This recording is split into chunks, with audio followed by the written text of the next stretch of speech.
Virtual.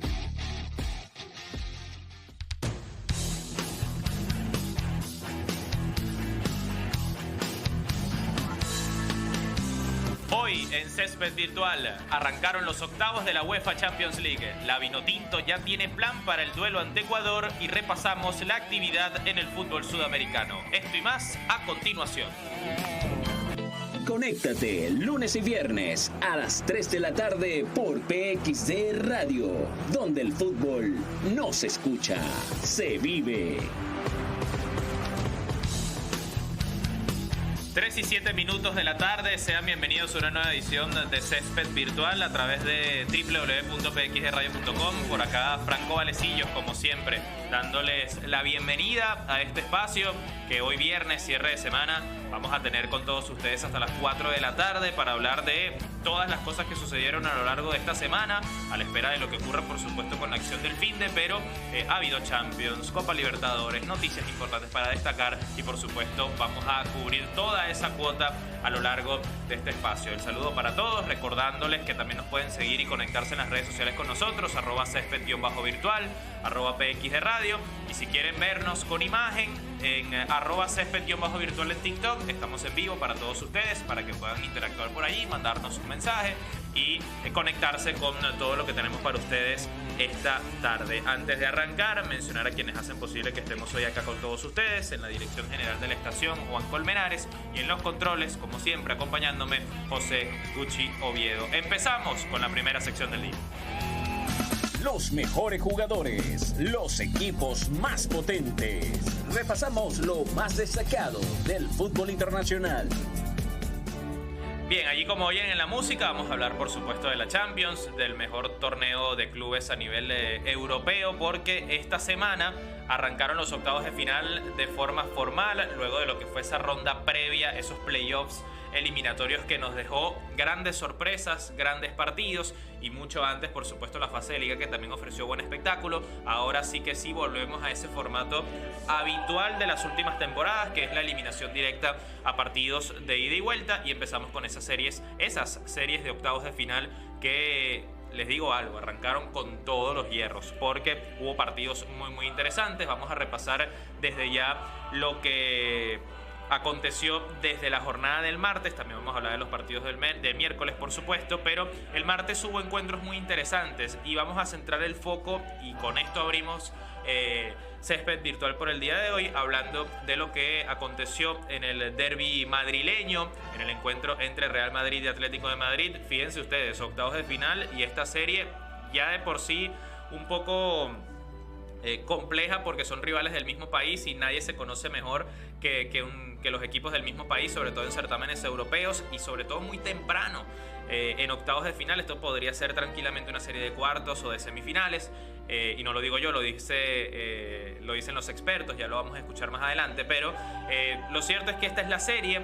Empezó la eliminatoria en el Estadio Santiago Bernabéu y tuvo a Real Madrid como local, luego de haber dejado en el camino con categoría al Manchester City en la ronda pasada. Recordemos que Real Madrid llegó a esta instancia teniendo que haber superado la fase de playoffs, y el Atlético de Madrid terminó la fase de liga entre las primeras 8 posiciones y se saltó esa llave. Por eso cierra la eliminatoria en casa, que va a ser la próxima semana. También vamos a ir hablando de eso, por supuesto, más adelante. ¿Cómo salió el Real Madrid? 4-4-2, con Courtois en el arco, 4 en el fondo. El capitán fue Federico Valverde, que entre algodones repitió como lateral por la derecha.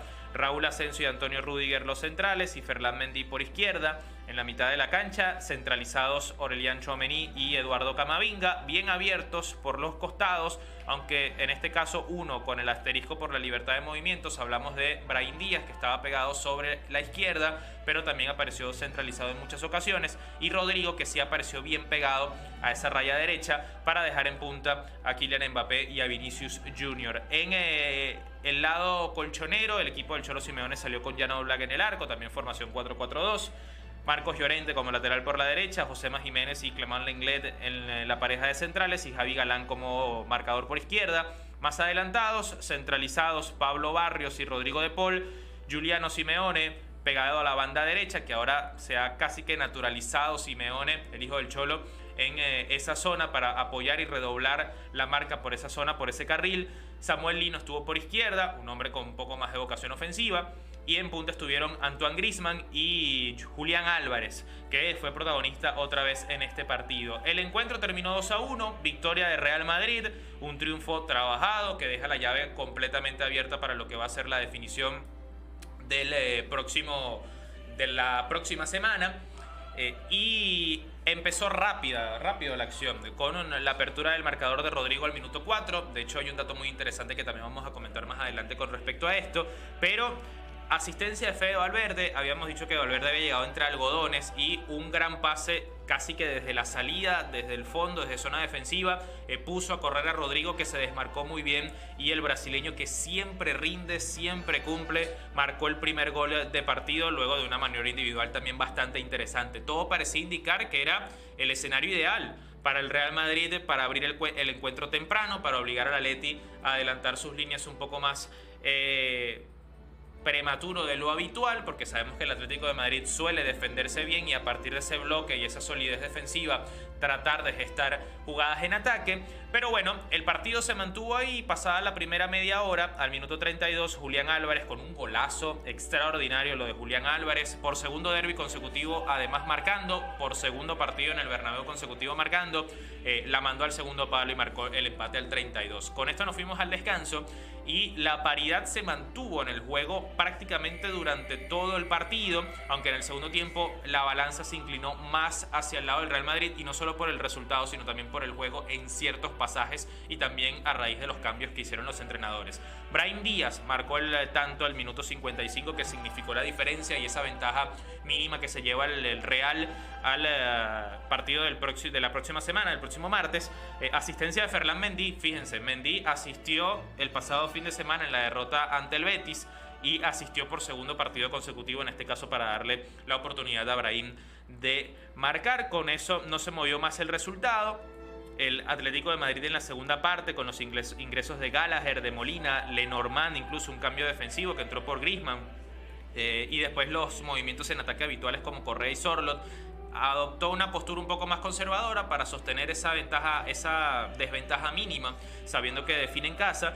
Pero se dio mucho terreno en un Real Madrid que dominó bastante bien, sobre todo después del ingreso de Luka Modric al minuto 62 por Eduardo Camavinga. También entraron Lucas Vázquez y Endrick al 89, que forzó la tarjeta amarilla de Julián Álvarez, y al parecer no va a estar disponible para la vuelta. Chequearemos ese dato, pero la primera acción que tuvo Endrick fue agarrar la marca de el futbolista Julián Álvarez. Julián mordió el anzuelo y fue amonestado en ese partido.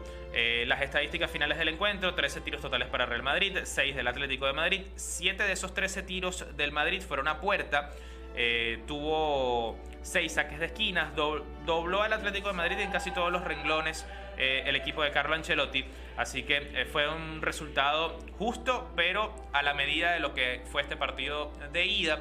Y obviamente dejando todo para lo que va a ser la vuelta. Hubo reacciones de los entrenadores luego de los partidos, cada uno con sensaciones diferentes. El Cholo hablando de precisamente cómo quedó su pensamiento luego de lo que fue el partido, y Ancelotti cerrando la puerta de esa posible teoría de que ya la eliminatoria está ganada. Vamos a escuchar al técnico del Real Madrid. Escuchamos a Carlo Ancelotti. No. Estos son partidos igualados. Esto es un octavo de final. Podría ser una final, podría ser una semifinal. El Atlético de Madrid es un equipo de máximo nivel en Europa, y tú no puedes pensar de acabar la eliminatoria aquí. Hemos tomado una pequeña ventaja que nos da confianza para el partido de vuelta. Bien, ahí la palabra de Carlo Ancelotti, extremadamente conservador con respecto a lo que es este partido, y es lo más lógico, sabiendo que todo se define además en cancha visitante, en el caso del Real Madrid. También habló el Cholo Simeone, que habló de cómo quedó su impresión luego del partido. Vamos a escucharlo a continuación al técnico argentino. Me voy con la sensación de que el equipo compitió bien. Me voy con la sensación de que pudimos haber hecho más en las 2 jugadas de gol que recibimos. Me voy con la sensación de que el equipo está compitiendo y que nada, tenemos que seguir con este mismo paso de cara al Getafe, y sin duda a partir del domingo empezar a pensar en en esta vuelta, que será dura, que será difícil, que jugamos en nuestro estadio, que tendremos el apoyo de nuestra gente, pero que va a ser un partido importante.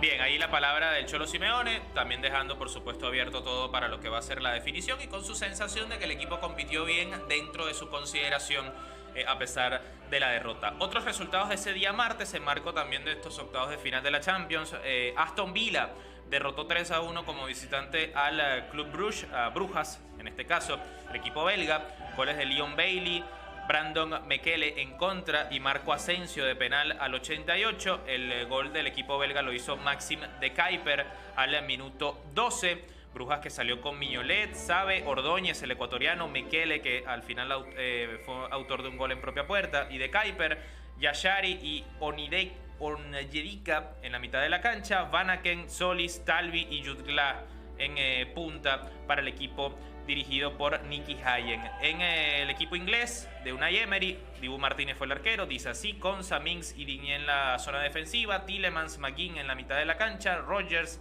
Rashford que fue titular, Leon Bailey y Oli Watkins fueron los jugadores de ataque para darle esa ventaja al equipo inglés para definirlo como local la próxima semana. Un partido que terminó sin ventaja para ninguno de los dos fue el que se jugó en Alemania entre el Borussia Dortmund y el Lille. Terminó 1-1, goles de Karim Adeyemi para el equipo alemán al minuto 22 y al 68 igualó Håkon Haraldsson, el islandés, para el combinado francés.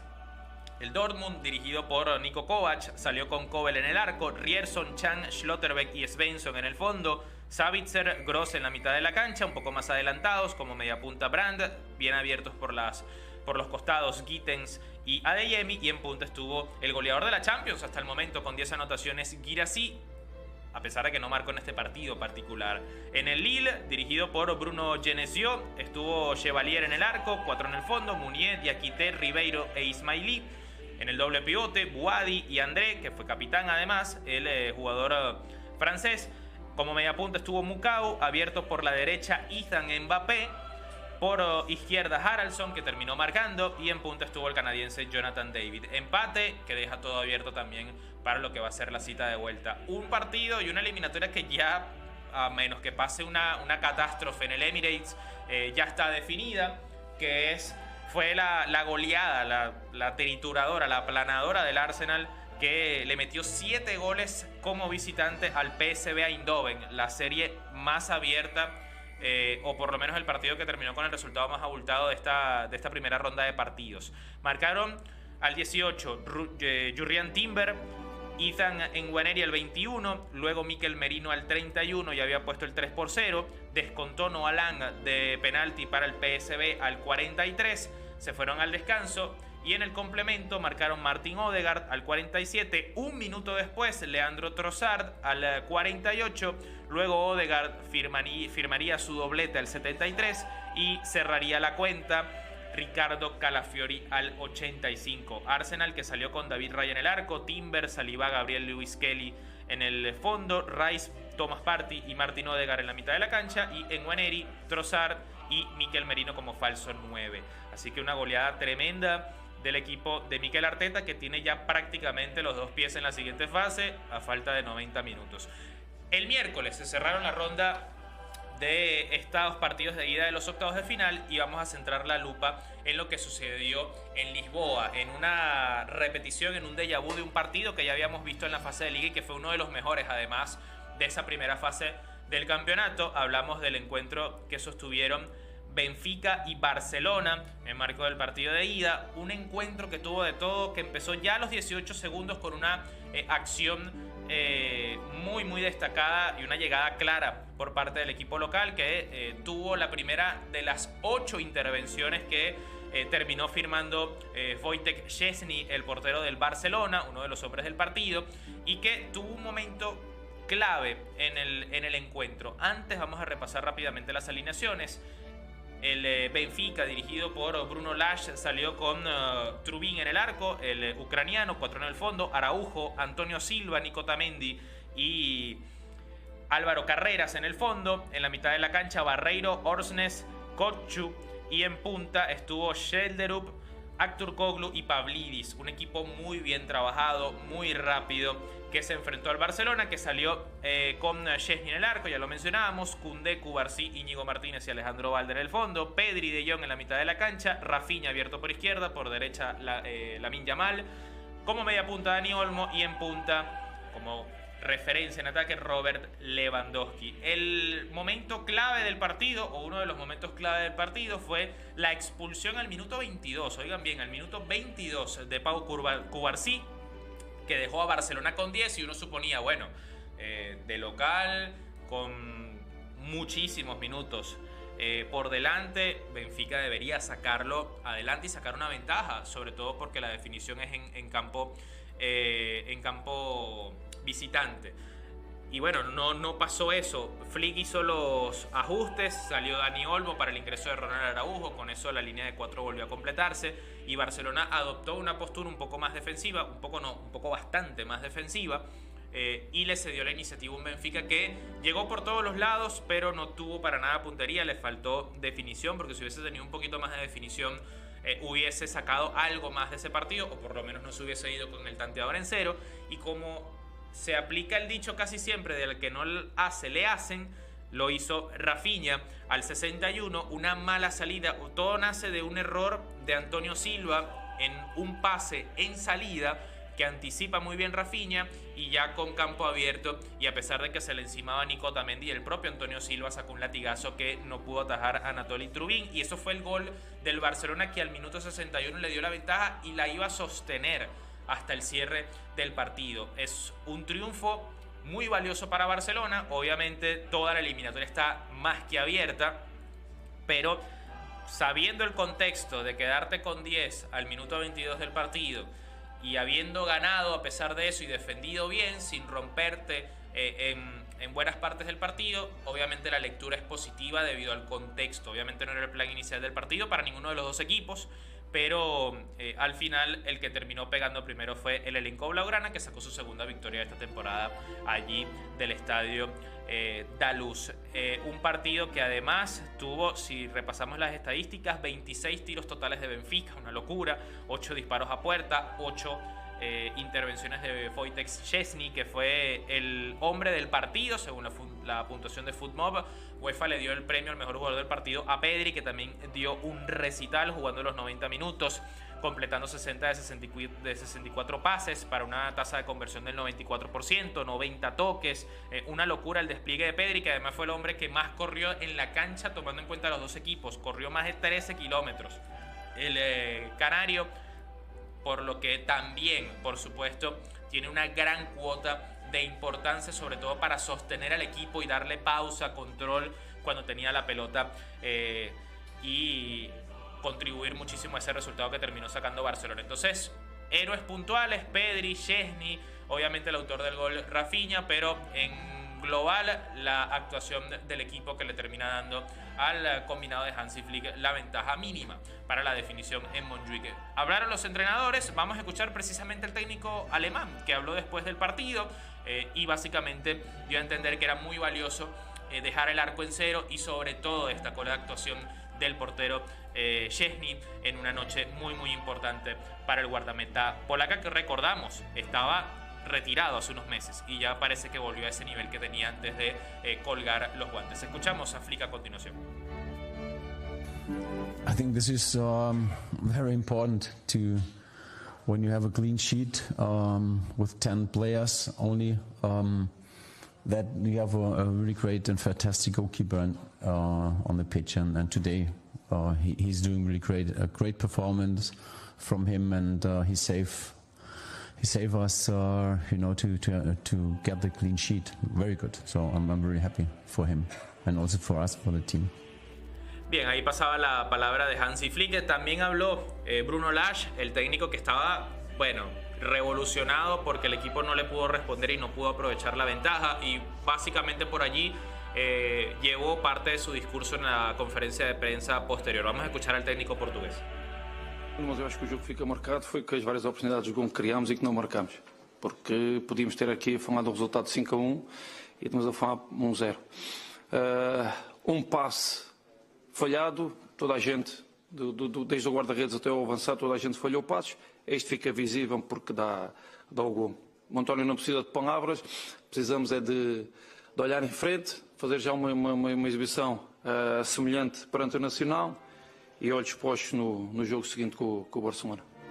Bien, ahí la palabra de Bruno Lage, que básicamente decía que tranquilamente podía estar él sentado ahí hablando de un 5-1 y le tocó hablar de un 0-1 y que básicamente el equipo no pudo sacar ventaja de ese hombre, además que tuvo por más de 60 minutos y que bueno, que todo eso sí queda abierto para el partido de vuelta. Otro de los partidos brutales, una de las eliminatorias más importantes, para no decir la más atractiva de esta serie de octavos de final, fue la que congregó a PSG y Liverpool en el partido de ida en el Parque de los Príncipes. Explicar este partido es muy difícil, pero vamos a intentarlo porque el que mejor jugó no ganó. Obviamente esto pasa muchísimo en el fútbol, pero de la forma en la que dominó el Paris Saint-Germain a un Liverpool que prácticamente no había sido sometido desde el juego hasta ahora en la temporada, creo que ni una sola vez de esta manera.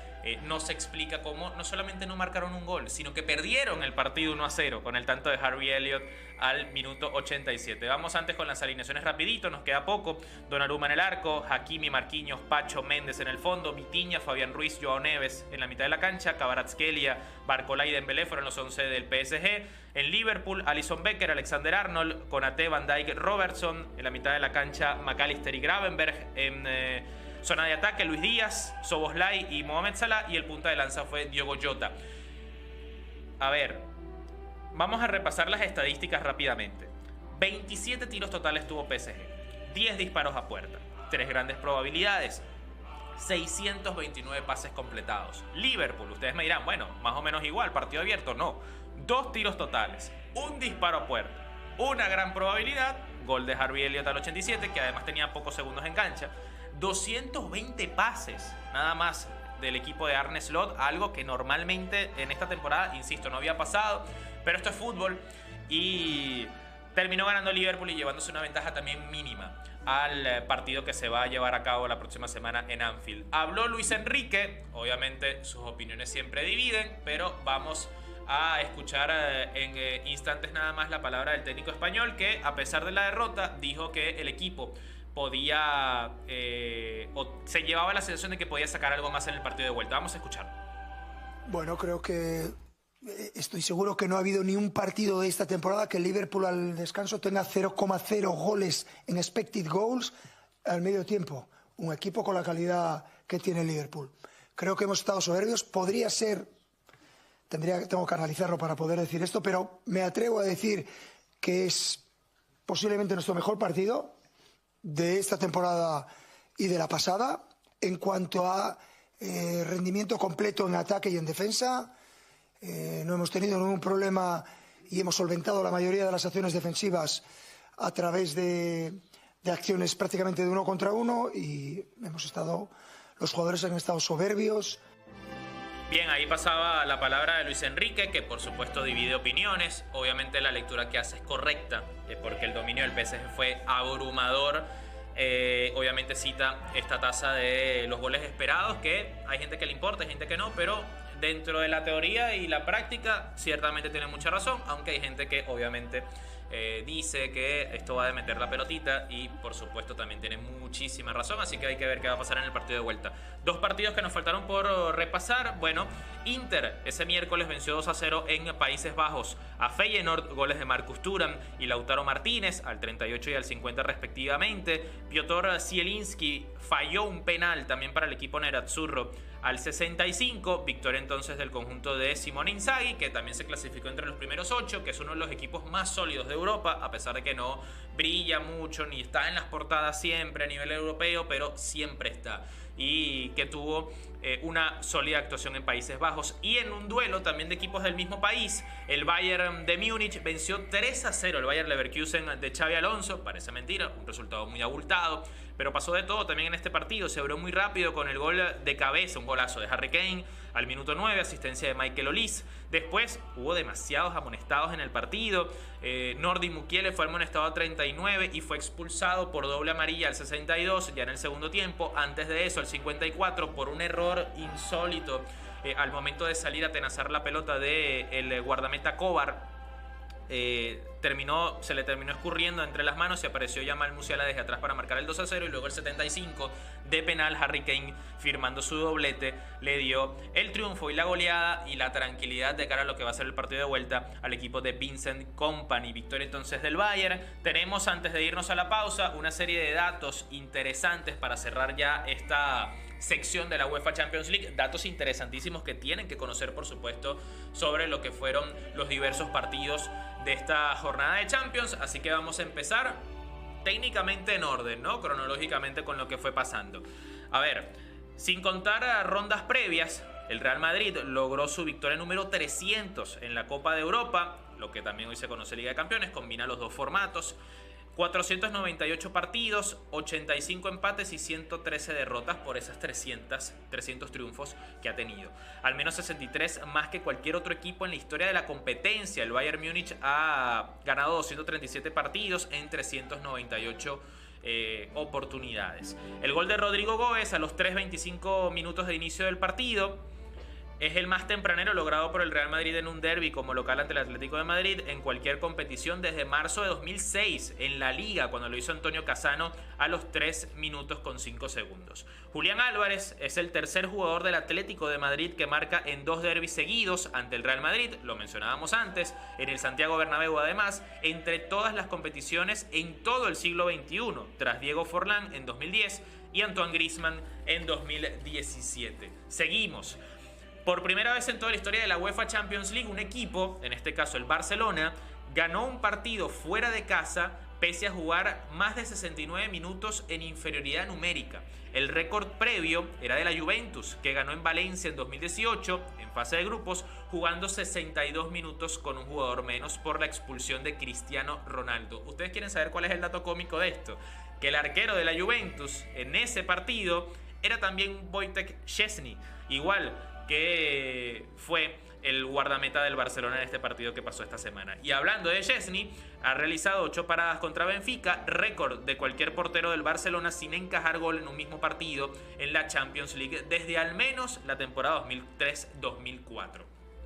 El gol de Harvey Elliott ante el PSG a los 47 segundos de entrar al campo es el más rápido que marca un suplente de Liverpool en toda la historia de la Champions League. Así que noche histórica para el canterano de Liverpool ante PSG. Las 9 paradas de Alisson contra el Paris Saint-Germain, también hablamos del mismo partido, fueron tanto el mayor número registrado desde la temporada 2003-2004 por un portero de Liverpool en un encuentro de UEFA Champions League, como el mayor número del brasileño en cualquier partido que ha jugado para el club en todas las competiciones. Así que noche de récord también para Alisson, que fue el mejor portero de la jornada elegido por UEFA. 9 intervenciones en total tuvo el portero convocado por Dorival Jr. para las eliminatorias. PSG tuvo 27 remates contra Liverpool, el segundo mayor número desde la temporada 2003-2004 de un equipo en un partido de eliminatoria de la UEFA Champions League en el que ambos no marcaron y perdieron. El primero también fue el PSG, que lo hizo, que le pasó exactamente lo mismo contra el Dortmund en mayo del 2004. El mayo de 2024 con 30, el año pasado, es una locura. Benfica también atacó sin éxito ese récord, pero tuvo 26 remates contra Barcelona, su mayor número, eso sí, en un partido en UEFA Champions League sin que haya marcado. Estamos cerrando. Arsenal es el primer equipo en la historia de la UEFA Champions League en marcar 7 o más goles como visitante en un partido de eliminatoria, así que también fue una jornada de récord para el equipo de Mikel Arteta. Y cerramos hablando de que Harry Kane ha participado directamente en 47 goles de UEFA Champions League, 37 dianas y 10 asistencias, igualando la cuenta de Wayne Rooney. Solo David Beckham tiene más goles y asistencias combinadas, por un total de 52, entre los futbolistas ingleses en la competición. Las vueltas la semana que viene, 11 y 12 de marzo, así que ya veremos quiénes avanzaron en los cuartos de final. Pausa y ya volvemos con más de Césped Virtual. Seguimos con más de Césped Virtual. 3:43 de la tarde. Seguimos con Césped Virtual acá en www.pxradio.com. Ya lo saben, si quieren conectarse con nosotros, interactuar, estamos en vivo en TikTok, @Césped_virtual, y también pueden seguirnos con la misma dirección en todas las plataformas, Instagram, Twitter o X, y en nuestro canal de YouTube, en donde también, si no pudieron escuchar el programa en vivo, lo pueden escuchar por allí grabado. Así que vayan y suscríbanse también por allí. Y por supuesto las redes de la casa, @PXRadio, para que estén pendientes de toda la programación. Seguimos con más notas importantes que ustedes tienen que saber durante este espacio correspondiente a las noticias y a las novedades de esta semana. Vamos a hablar de un mix de noticias importantes, y vamos a empezar destacando que Neymar fue convocado nuevamente por Brasil tras una ausencia de casi 1 año y medio por culpa de una lesión. El delantero de 33 años fue incluido el jueves en la lista del seleccionador Dorival Jr. para las eliminatorias de la Copa del Mundo, que va a enfrentar a Brasil contra Colombia y Argentina, marco de la 13ª y 14ª fecha del proceso. Neymar regresó recientemente a la acción con Santos luego de una lesión en el ligamento cruzado de la rodilla izquierda en octubre de 2023. No era tomado en cuenta por la verde amarela desde que sufrió la lesión en la derrota 2-0 contra Uruguay en Montevideo por estas mismas eliminatorias, empezando el proceso. Actualmente ha marcado 3 goles, incluyendo un olímpico, y ha repartido 3 asistencias para Santos. Este domingo enfrentarán a Corinthians en las semifinales del Campeonato Paulista. Y si usted se está preguntando cuál es la lista completa de la selección brasileña de cara a la doble fecha del mes de marzo, la tenemos para ustedes también. Los arqueros son Alisson, Bento Krepski y Ederson Moraes. Los defensores convocados son Wanderson, Wesley, Leo Ortiz, Danilo, Gabriel Magaláes, Marquinhos, Murillo y Guilherme Arana. Los volantes, André, Bruno Guimaraes, Gerson, Joeliton y Neymar. Y los atacantes convocados son Estevao, Joao Pedro, Rafinha, Rodrigo, Vinicius, Savinho y Mateus Cunha. Así que esos son los convocados de Brasil para la doble fecha que viene ahorita en el mes de marzo, y que va a tener como gran novedad a Neymar Jr. Para lo que va a ser esta jornada, que va a tener por supuesto actividad de nuestra selección nacional, nuestra Vinotinto. Entre otras noticias interesantes que ustedes tienen que conocer a esta hora, tenemos que hablar que el arquero del Bayern Múnich, Manuel Neuer, estará fuera de acción tras sufrir una lesión importante cuando celebraba un gol. Escuchen esto: cuando celebraba uno de los 3 goles durante la victoria del miércoles en la Liga de Campeones ante el Bayer Leverkusen. El club bávaro informó el jueves que Neuer, de 38 años y capitán además del equipo, sufrió un desgarro de fibras musculares en el gemelo derecho y causará baja por el momento.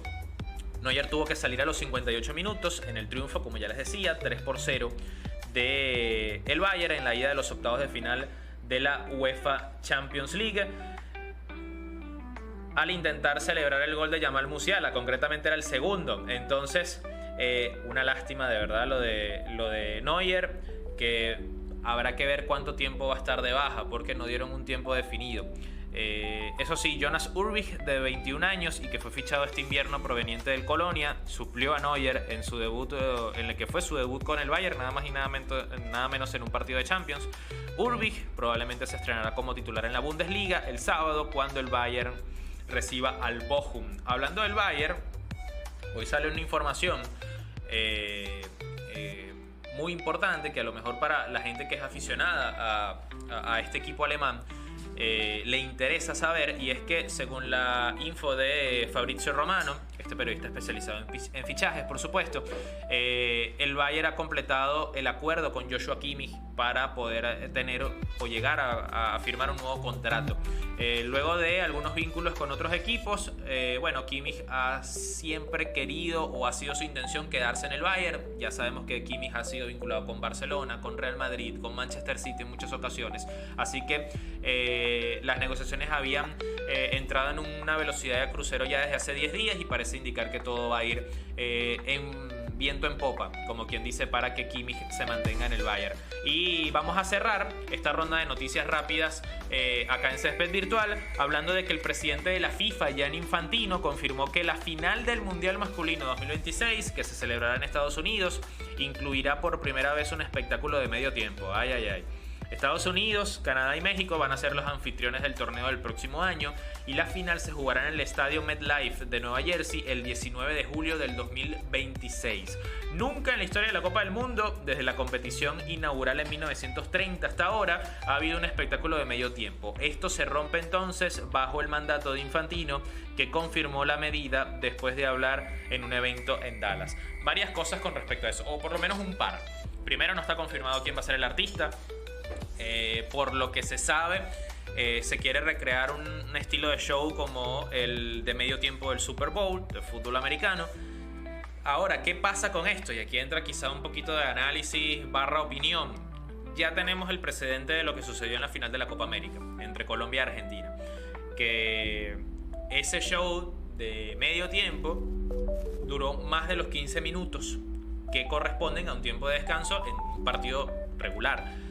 ¿Van a adoptar lo mismo? ¿Van a repetir el mismo patrón que además no funcionó y no gustó?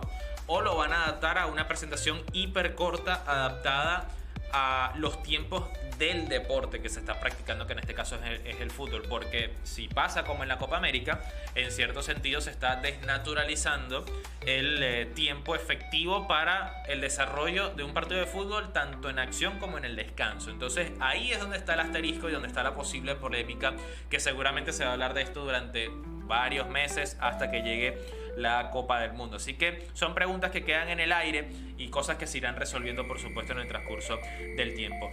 Dicho todo esto, es momento de cambiar un poquito la página, vamos a hablar un poquito de la nuestra, es momento de hablar de la selección venezolana de fútbol porque hay novedades interesantes para destacar, así que vamos a continuación de hablar de nuestra Vinotinto. La que nos llena de fe en cada partido. Estas son las novedades de la Vinotinto. Bien, iniciamos este breve recorrido por la actualidad de la Vinotinto porque a principios de esta semana en el podcast Sale y se acaba de la Connector House, ustedes saben, es nuevo este proyecto, ahí lo dirige, están figuras como Juan Arango, José Manuel Rey y Francisco Blavia, periodista, tuvieron en exclusiva a Fernando el Bocha Batista y dijo cosas muy interesantes. Faltan 14 días para que Venezuela reinicie las eliminatorias sudamericanas y su técnico, el Bocha Batista, reveló un plan que lo ayudaría a sortear la altura de Quito, lugar en el que visitará Ecuador. Este plan lo reveló en el podcast que acabo de citar. Venezuela no se concentrará en el país, es decir, en Venezuela, antes de viajar a Quito, ya que Batista espera concentrar al grupo en un lugar parecido a la capital ecuatoriana. Bocha dijo que ante Ecuador tratarán de buscar el partido luego de una planificación distinta a la que se hizo ante Bolivia y que no funcionó. Recordemos, 4-0 en la altura. Bueno, de los errores se aprende. Veníamos de una buena Copa América y buscamos en Mérida un lugar donde entrenar y no lo conseguimos. Atención con esto. Hay que mejorar la infraestructura para que la selección pueda prepararse acá. Hay geografía de sobra para adaptarse y preparar cualquier tipo de contexto, pero no, en este caso no fue posible. Esto lo dijo el Bocha, recordando la mala experiencia en el Alto. Ahora contra Ecuador la situación cambia completamente, ya que Venezuela se concentrará con 10 días de anticipación a ese partido en Bogotá, Colombia, que está a 2.625 metros sobre el nivel del mar, en busca de una adaptación a la altura. En Bogotá esperamos tener la aclimatación necesaria para jugar ante Ecuador. Afortunadamente hay jugadores que llegarán desde temprano, agregó Batista. Aunque Bogotá no está a la misma altura de Quito, se acerca bastante, ya que la capital de Ecuador está a 2.850 metros sobre el nivel del mar. Vamos a ver si la preparación le sirve a Venezuela para esta doble fecha que es clave, absolutamente vital para el destino de lo que reste del premundial para Venezuela y sobre todo ver si las aspiraciones mundialistas son reales y se pueden materializar. Así que precisamente hablando de esto, de la presión, de las críticas y de cómo se maneja todo eso, habló el Bocha Batista, tenemos un fragmento de lo que dijo, así que vamos a escuchar de primera mano al técnico de la selección venezolana de fútbol hablando precisamente de esta parte, de la presión y cómo se gestiona en un momento tan importante y tan crítico como el que tiene Venezuela a nivel deportivo hoy en la tabla de posiciones. Vamos a escucharlo. Porque los entrenadores estamos expuestos a saber que un día sos Dios y al otro día sos el diablo y convivís con eso. Y sabemos que la presión está y que el objetivo nuestro es clasificar al Mundial, más allá de que creo mucho en los procesos. esté Batista o esté cualquier entrenador. Yo creo mucho en los procesos para que después se den las cosas, pero lógicamente sabemos que estamos expuestos a resultados. Acá lo importante, personalmente, como lo convivo yo, no me la creo ni me la creí cuando iba bien, y ahora que los resultados que uno quería no están, sí estoy ocupado, no preocupado. Estoy ocupado porque sé que tengo jugadores que tienen la valentía para sacar esto adelante y poder hacer, o no sacar adelante, seguir en esta etapa, y sabiendo que hoy tenemos 12 puntos, en la cual si nosotros logramos los resultados que estamos buscando, nos vamos a meter. Claro. Pero después la presión sobre los entrenadores existe siempre, convivimos con eso. Lo importante es asumirla uno y no trasladársela al jugador. Asumirla uno y trasladársela al jugador, y saber que también si a nosotros ahora nos va bien estos 2 partidos, no es que volvemos otra vez a hacer Dios, no.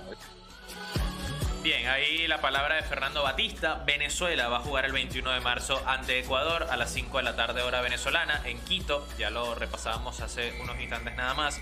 Y el 25 vuelve a casa, porque en el Estadio Monumental de Maturín, en punto de las 8 de la noche, hora venezolana, va a ser local Venezuela de Perú. Un partido clave también, pensando en obtener puntos en casa valiosos y subir en la tabla de posiciones, además ante un rival directo como Perú, por el contexto en la tabla de ambos. Así que así están las cosas. Queda poquito para ver nuevamente a la Vinotinto en acción, y poquito para ver otra vez grandes partidos en las eliminatorias sudamericanas. Por ejemplo, en esta doble fecha que viene vamos a tener un Uruguay-Argentina, un Brasil-Argentina, un Brasil-Colombia, así que muchos partidos interesantes para disfrutar también. Bueno, cerramos la página de la Vinotinto por ahora. Vamos a hablar rápidamente de lo que aconteció en la fase previa de la Conmebol Libertadores, la Copa Libertadores, que ya está muy cerquita de dar el paso final, armar el cuadro para la fase de grupos, y estamos en la fase 3. Se jugaron esta semana las idas de los 4 partidos correspondientes a esta última fase, que va a definir a los últimos 4 clasificados a la fase de grupos. Y tuvimos buenos resultados sorpresivos. Además, el martes 4 de marzo, Alianza Lima, que viene de ser tendencia en todo el continente porque eliminó en penales a Boca Juniors en la fase anterior en la Bombonera, venció 2-1 como visitante a Deportes Iquique. Fue a Chile y le ganó a Iquique, el equipo dirigido por Pipo Gorosito. Partido que terminó 2-1, goles de Hernán Barcos, inoxidable. Barcos tiene 40 años, imagínense ustedes, marcó el 32, 2 minutos después Eric Castillo anotó el 2-0, y un gol en contra de Carlos Zambrano al minuto 67 dejó la llave abierta, eso sí, para el equipo chileno, que en este caso perdió de local ante los peruanos. El miércoles 5 de marzo, Melgar fue local de Cerro Porteño. Cerro Porteño venía a eliminar a Monagas, el equipo venezolano. Y fue también triunfo del equipo visitante por la mínima diferencia. Cerro ganó 1-0 con el gol de Robert Piris de penal al 34. Así que también la llave va a quedar abierta para la definición que va a ser allá en Paraguay. El resultado más sorpresivo de toda la jornada fue en el partido quizá más atractivo de esta fase, que era el que enfrentaba a Barcelona de Guayaquil y Corinthians. Corinthians, que había llegado a esta instancia sudando para eliminar a UCB, equipo venezolano que además estaba debutando en el torneo. Logró avanzar y lo hizo, pero fue a Ecuador a enfrentarse a Barcelona y perdió 3-0. El equipo que tuvo entre titulares nada más y nada menos a Memphis Depay, por ejemplo, Rodrigo Garro, Yuri Alberto, Félix Torres, futbolistas de primer nivel. No estuvo el Brujo Martínez por una molestia muscular, así que el venezolano ahí no vio acción, pero perdieron 3-0 ante Barcelona. Goles de Janer Corozo, Octavio Rivero y el doblete de Janer Corozo para cerrar el triunfo del equipo de Segundo Castillo. Ustedes se acordarán, Segundo Castillo, leyenda absoluta de la selección de Ecuador, pasó por el fútbol mexicano y que fue viral todos estos días desde el partido porque salió a dirigir con un traje, hermano, tremendo. Segundo Castillo, cuando te pregunten cómo vestirse de gala para un partido de fútbol, vean la fotito de Segundo Castillo. Así que eso se hizo viral también, además de la gran victoria, porque al final la vestimenta no fue en mano. Ganaron 3-0 Corinthians y tienen todo de cara para cerrar la llave. Eso sí, en un partido muy difícil que va a ser en la vuelta allá en San Pablo. La fase 3 se cerró, o la ida de la fase 3 se cerró ayer con el duelo entre Boston River y Bahía, equipo uruguayo y brasileño, empataron 0-0, así que la definición va a ser la próxima semana. ¿Cuándo? Martes 11 de marzo, Alianza recibe a Deportes Iquique, miércoles Cerro será local de Melgar, Corinthians recibe a Barcelona y el próximo jueves Bahía será local de Boston River. Aquí le ganaron, Conmebol le ganó a UEFA, porque no se explica cómo los equipos de UEFA que jugaron el miércoles la Champions definen las llaves el martes y los que jugaron el martes definen las llaves el miércoles. O sea, unos descansan más y otros menos. ¿Cuál es el criterio? Bueno, acá en Conmebol, si tú jugaste un martes, defines la llave el martes y así sucesivamente como corresponde. Pero bueno, también hubo un caso, antes de cerrar esta parte y cerrar el programa, fue realmente lamentable porque hubo un caso de racismo en la Conmebol Libertadores Sub-20 y realmente fue bastante llamativo el hecho de cómo se termina evidenciando una vez más esta grieta social que tiene que ver con el trasfondo racial. Ayer en un partido que se estaba celebrando en Paraguay, la Conmebol Libertadores Sub-20 se está jugando en Paraguay, el jugador Luigi pasó por la sección, no zona mixta, la sección oficial de Conmebol. El periodista le pregunta qué le pareció el partido y todo eso, y el chico, valiente, eso sí, aguantándose el dolor y la frustración en los primeros instantes, pero después rompe a llorar, dijo que básicamente le recriminó al comunicador: de verdad no me vas a preguntar por lo que pasó en el partido, por el hecho racista que viví y toda la cosa. Y se hizo viral, obviamente Palmeiras sacó un comunicado, Conmebol después sacó el típico comunicado también de intolerancia, de que van a perseguir a los acusados y a la gente que protagonizó ese hecho racial, de discriminación racial. Y bueno, fue realmente un hecho lamentable que nuevamente pase en Sudamérica. Sorprende mucho que pase en Sudamérica. O sea, en Europa se ve, en España se ve, el sesgo del racismo siempre está allí, pero realmente en este caso ha sido muy muy lamentable y también fue algo importante para destacar en esta jornada, porque ciertamente no se puede tolerar y tiene que haber sanción. Concretamente, ¿qué pasó? Bueno, una persona hizo gesto de mono durante el partido en la grada, dirigiéndose a uno de los futbolistas, en este caso a Luigi, que fue el afectado. Bueno, con esto cerramos esta sección de la Copa Libertadores. Nos falta una perla más antes de irnos por este fin de semana, así que vuelve, eso sí, tenía tiempo que no aparecía, hoy la tenemos. Vamos con la curiosidad de la semana. La curiosidad de la semana. Ojo con esto, porque ustedes saben que Paulo Fonseca empezó la temporada siendo el entrenador del Milan y fue despedido y ahora es el técnico del Lyon.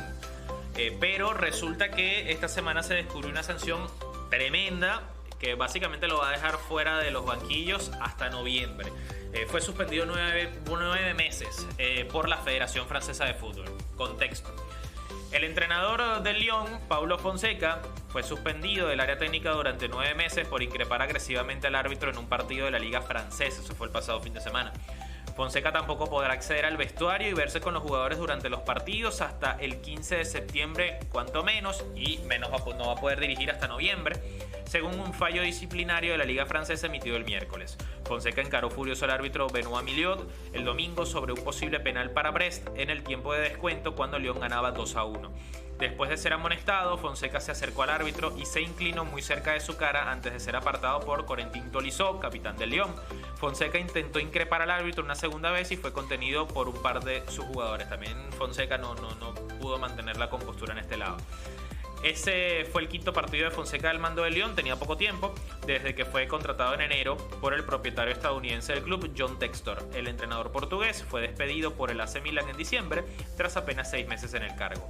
Hoy estoy contigo y siempre lo estaré, publicó Textor en Instagram. Cometiste un error, tu disculpa fue sincera y tu castigo es claramente demasiado severo. Eres el hombre adecuado para el Olympique de Lyon y perseveraremos, dijo el mandamás del equipo francés. Obviamente la intención del Lyon es apelar, pero no deja de ser una curiosidad que, bueno, han pasado, no quiero justificar la acción, es grave, o sea, un técnico tiene que mostrar compostura, sea cual sea la situación, porque al final tú eres el líder del equipo, lo que tú transmites es lo que todo el equipo contagia, y cuando tú haces eso que haces, más allá de no estar de acuerdo con una decisión, eso no está bien visto, y sobre todo llegando a un punto de increpar a alguien. Pero también ciertamente han pasado cosas en el mundo del fútbol, sobre todo en las principales ligas de Europa, y las sanciones no son ni de cerca como la que le acaban de poner a Fonseca.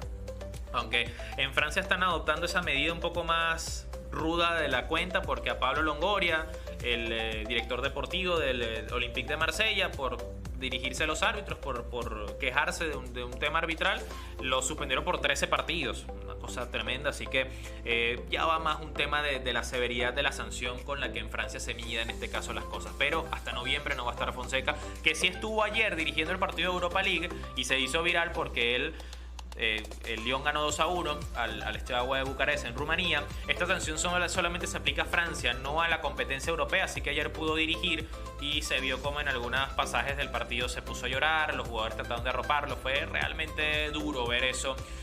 Así que bueno, vamos a ver cómo se desarrolla esta historia. Esa es la curiosidad de la semana, y con esto llegamos al final de Césped Virtual por esta semana, agradeciéndoles por supuesto la sintonía y recordándoles que estamos lunes y viernes de 3 a 4 de la tarde a través de www.pxdradio.com. A nombre de todo el equipo técnico de producción, quédense en sintonía de la mejor programación y nos reencontraremos, Dios mediante, el próximo lunes. Chao, pásenla bien.